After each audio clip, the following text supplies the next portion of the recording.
This is One Broke Gamer Girl, and this is my review of Batman: The Enemy Within, Episode 2, The Pact, for the PlayStation 4. The timing for this latest episode seemed a little off and confusing at the same time. At first, the episode was supposed to be released on September 26th, and then it was revealed that this would be the release date for the trailer, and the game would come out a week later. While I didn't mind the week waiting time, I did mind the schedule was a little confusing. Coming off a lackluster last episode, I was eager to see where this one was going, and hopefully see where the season was going. Picking up right where the first episode left off, the Riddler is dead and Batman has either made friends or enemies of the agency. There's one thing though, Amanda Waller, leader of the agency, knows that not only are you Batman, but also Bruce Wayne.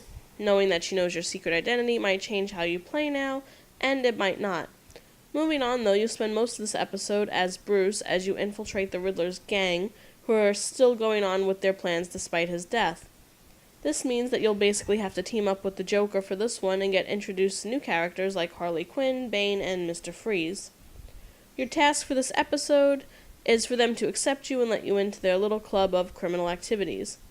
This might make Bruce have to do some questionable things, and by the end of the episode, you'll get a surprise reappearance of a character from last season. Apparently, my decisions don't matter, do they, Telltale? Last episode, spoiler alert, I killed off an agency member to save another. Then this episode, he magically appears again, alive and well. Yet, when I go into my codex, it clearly states that he's dead, and that as Batman, I made the hard decision to sacrifice his life for another. What the hell, Telltale? In a game where the story is shaped around my decisions, this was a really bad misstep. Overall, I enjoyed this episode a lot, despite my decisions obviously not mattering all that much in certain scenes. I enjoyed going along with the duplicity of playing Bruce as the bad guy and charming my way into the Riddler's gang that is now being run by Harley Quinn. There are some Batman scenes in the game, so it does actually feel like a Batman game, but coming out from behind the mask for most of the episode was really one of the upsides of this episode. I'm continuing to enjoy how the decisions made throughout the game have a more personal effect on each and every character, rather than a general, this percent of people did this while this percent of people did something else. While there's still that in the game, I really like seeing how Bruce and Batman are seen in the eyes of different people. It's an interesting aspect and really adds to the overall game. The playability of this game was a little iffy this time around.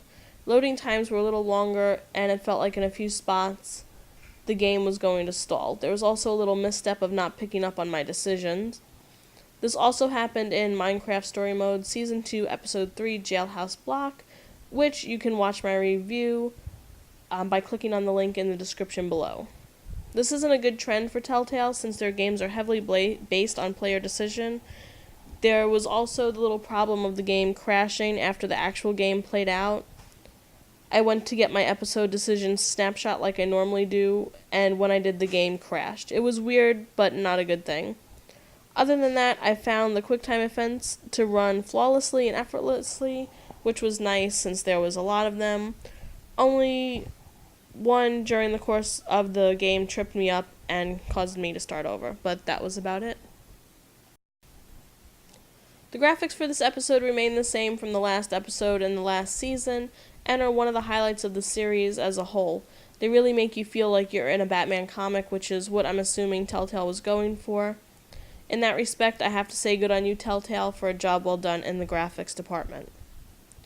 Finish this episode and you'll get yourself another 6 trophies closer to the Platinum Trophy for this game. As with the episode before, just play the game like you normally would in order to get the trophy, since there is no need to do anything special. As always, there's no multiplayer for this game, but there is of course the constant reminder of the crowd play feature. I've come to the realization that I'm never going to use this feature. If you have any experience when it comes to this feature, make sure to let me know down in the comments section below. Overall, I give this episode a 2.5 out of 5. Here's what's great about it. This episode really expands on the previous episode, giving this season an actual direction to go in. Also, this is an episode that was more interesting than the first one, especially since as Bruce you have to infiltrate Harley Quinn's gang and get on her good side.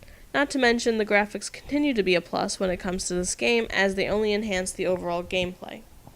Here's what's not so great about this episode.